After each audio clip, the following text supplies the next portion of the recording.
¿Es que acaso no sabe mucho más de lo que aparenta respecto a el conjunto de delitos al cual también la señora presidenta está en cuestión? Yo creo que sí. 15 minutos. En la comunicación estamos en estos momentos con el congresista vocero de la bancada de Juntos por el Perú, Roberto Sánchez, a quien le damos la bienvenida. Congresista Sánchez, buenos días. Buenos días, estimado Pedro, y buenos días a toda tu audiencia. Encantado de poder dialogar por exitosa. Congresista Sánchez, ¿ya lograron completar las 33 firmas que necesitan para que presenten la moción de vacancia contra el ministro Santibáñez, o esa última firma faltante sigue siendo ausente de esa lista? Sí, la verdad que está bastante duro conseguir la firma número 33. Hay quienes se animan y se desaniman, quienes dicen yo firmo y luego no firman, y en ese trayecto estamos en las últimas horas desde ayer buscando la firma 33, que en realidad devuelva con sensatez la posibilidad de reiniciar con políticas de Estado efectivas e idóneas en la conducción del Ministerio del Interior ante un Santibáñez precisamente que es una vergüenza y que es indefendible y que sigue hundiendo no solo al gobierno, sino al país en esta situación tan lamentable de inseguridad y falta de idoneidad en la conducción del cargo. Bueno, quiero hacer la precisión, la corrección del caso. Mencioné moción de vacancia, es moción de censura contra el ministro del Interior, Juan José Santibáñez. Pero, congresista Sánchez, ¿qué haría o qué habría detrás como para que muchas bancadas se nieguen a firmar la moción de censura? En primer lugar, que hay un blindaje político de parte de grupos parlamentarios, precisamente de partidos políticos. El tema aquí es que hay un sector mayoritario que ha resuelto defender al gobierno a costa de todo, y todo que significa corrupción, denuncias, actuación inidónea, falta a la probidad, a la ética, no les interesa nada.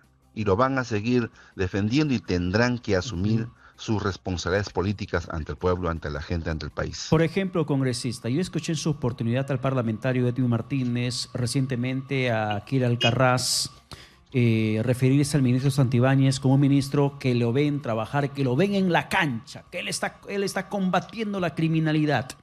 Y al congresista Rospigliosi, presidente de la Comisión de Constitución del Parlamento y de la bancada de Fuerza Popular, mencionar que, por ejemplo, el allanamiento a su domicilio de hace unos días ha sido una represalia de la Fiscalía por haberse aprobado la norma que restituye las facultades de investigación a la policía. O sea, y hay una causa común, un espíritu de cuerpo que hacen a favor de Santibáñez, de un ministro de Estado.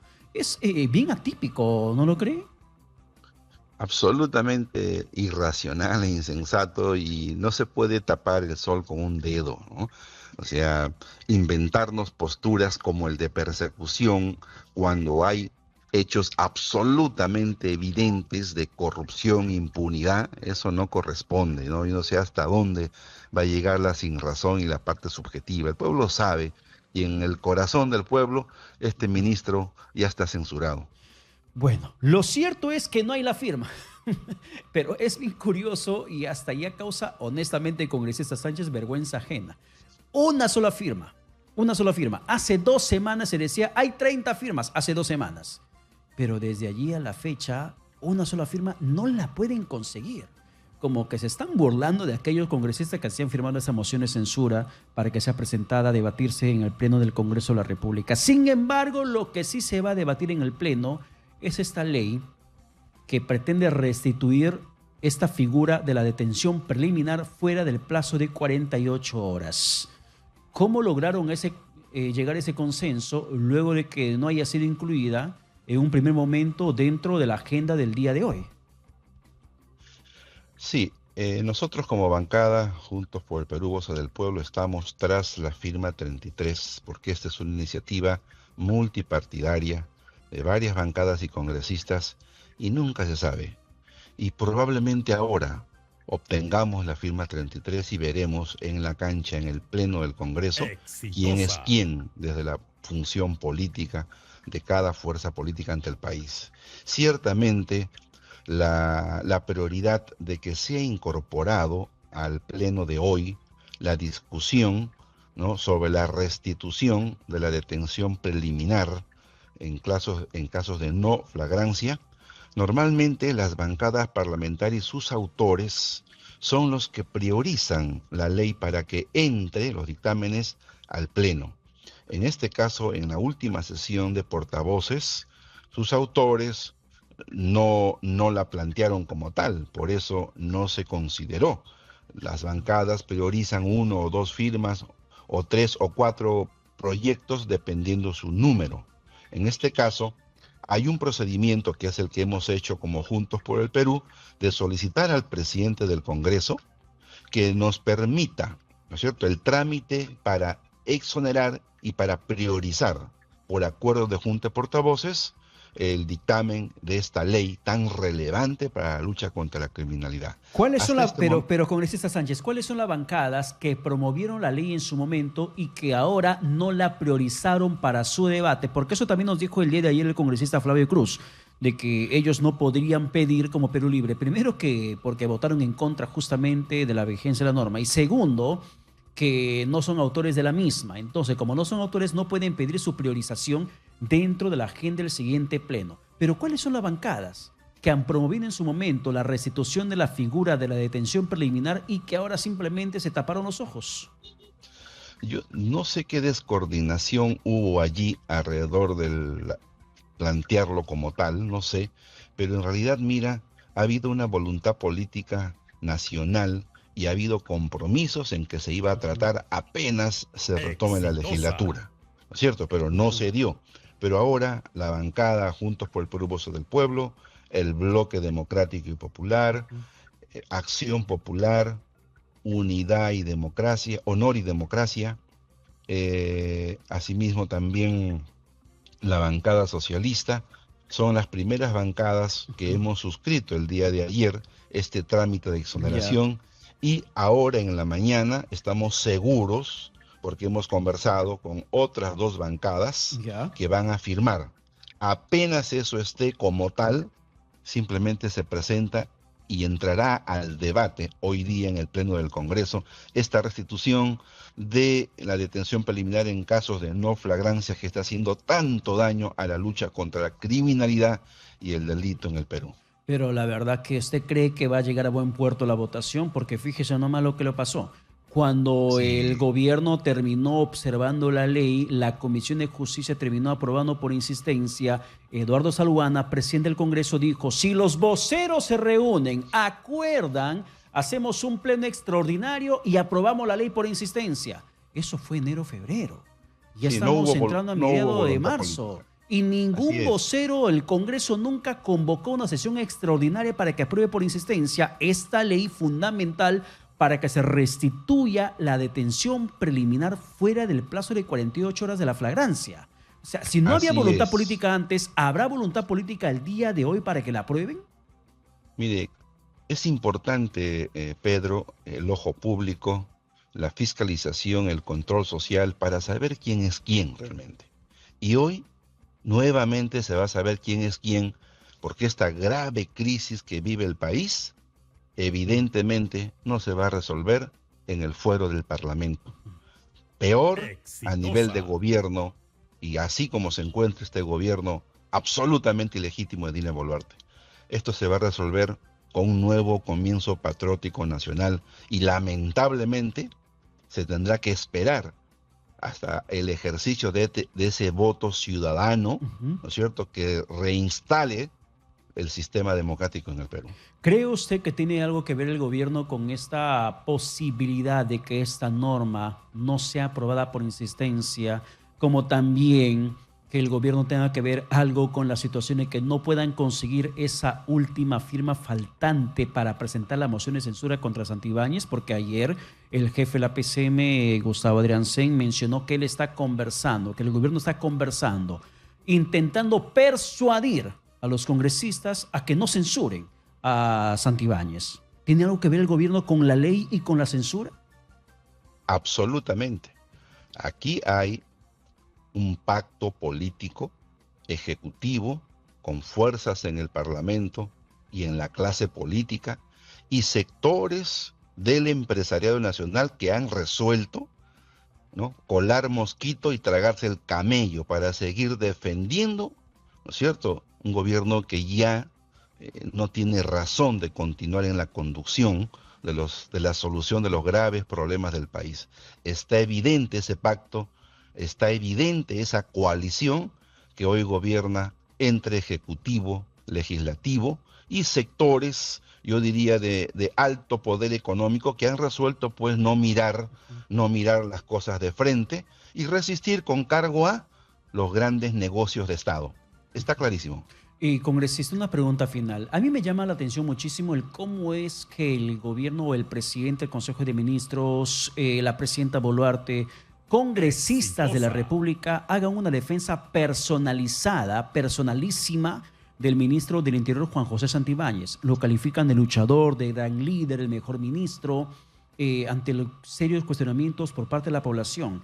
¿Por qué cree usted que existe esa defensa? Sobre ningún ministro del Interior antiguo han hecho eso, sobre ningún ministro de Estado hacen eso, pero sobre Santibáñez, presidencia de la República, presidencia de la PCM, congresistas de forma personalizada definen a Santibáñez.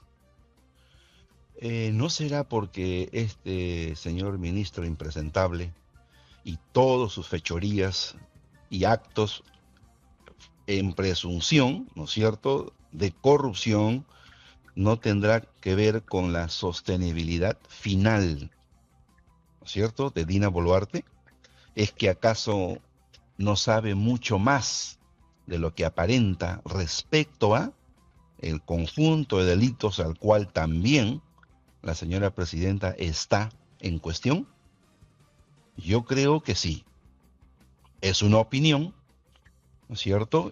Y estamos aún en ese espacio donde por ideas no se persigue. Aguardemos entonces, porque yo creo que cae el ministro del Interior por censura, ¿no?, y el gobierno pues entrará en una olla de grillos para ver, pues entre supuestos malhechores, a ver quién mantiene la lealtad. O sea, en buen cristiano, ¿se sospecha que algo sabe Santibáñez que hace imposible que lo saquen del gobierno? Así es. Bueno, en esos niveles de desfachatez política no existe pues lealtad, ¿no? La traición y la supuesta lealtad cuesta, ¿no? Cuesta razones políticas, cuesta ministerios, cuesta grandes obras y proyectos, y este es un tramo muy crítico y desencuentro entre todos los poderes. Todo está en crisis realmente. Congresista Sánchez, yo le pido que nos acompañe a la pausa, por favor, porque quiero pedirle su opinión sobre la designación que hizo el gobierno sobre el exministro del MIDIS, que ahora ha sido contratado como asesor del MINCETUR. Quiero su opinión luego de la pausa. Regresamos con más aquí en Exitosa Perú. Son las 7 de la mañana con 34 minutos. Estamos en Exitosa Perú a través de la multiplataforma de Exitosa en radio, Límica Yaú 95.5 de la FM. Soy Pedro Paredes Vela, los acompaño hasta las 8 de la mañana y estamos aún en la comunicación con el congresista de la bancada de Juntos por el Perú, vocero además de esa bancada, Roberto Sánchez, y exministro de Comercio Exterior y Turismo.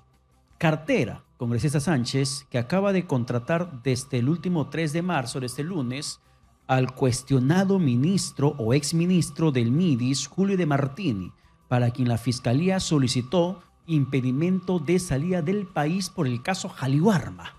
Pero él ha sido designado como asesor del MINCETUR, cartera que se encuentra en estos momentos bajo la conducción de la ministra Úrsula León. ¿Cuál es su opinión sobre esto?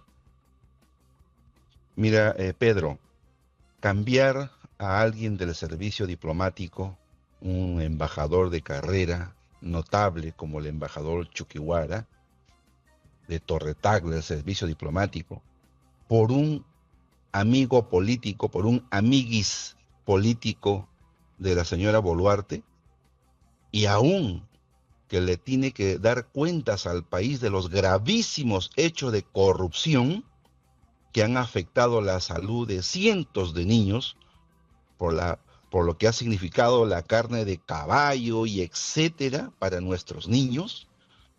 Señor exministro, así puede ocupar el cargo de embajador en el Vaticano en representación de los 33 millones de peruanos. es una insensatez, tamaño solamente. Congresista. A ver, se nos fue la comunicación. Vamos a retomar la comunicación con el congresista Roberto Sánchez, vocero de la bancada de Juntos por el Perú. Sí, lo que usted acaba de escuchar hace un momento. Julio de Martini, el ministro que ha sido duramente cuestionado por la responsabilidad política funcional dentro de ese suministro de alimentos a los niños, a las niñas del país, de carne de caballo, enlatados en estado putrefacto, entre otras situaciones que incluso llevaron al extremo de intoxicación de sus menores, y con grandes negociados que se habrían gestado con proveedores y fabricantes que daban alimentos a Caliwarma. Ese ministro es ahora el flamante asesor de la cartera del Ministerio de Comercio Exterior y Turismo, y aún su designación como embajador en el Vaticano está en suspenso. Pero, congresista Sánchez, ¿a usted qué le parece esta designación como asesor? Entendiendo que es una cartera que usted en su momento lo ha conducido.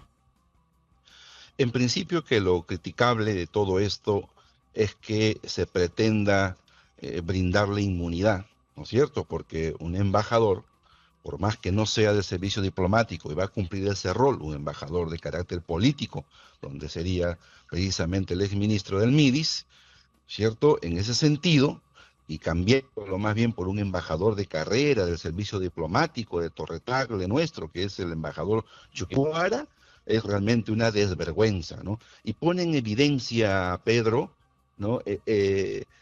La debilidad del gobierno, el temor, porque el ministro y ahora asesor de Mincetur sabe mucho sobre los procedimientos de licitaciones y sobre la forma como en el MIDI se condujo cuando estaba en el cargo Dina Boluarte.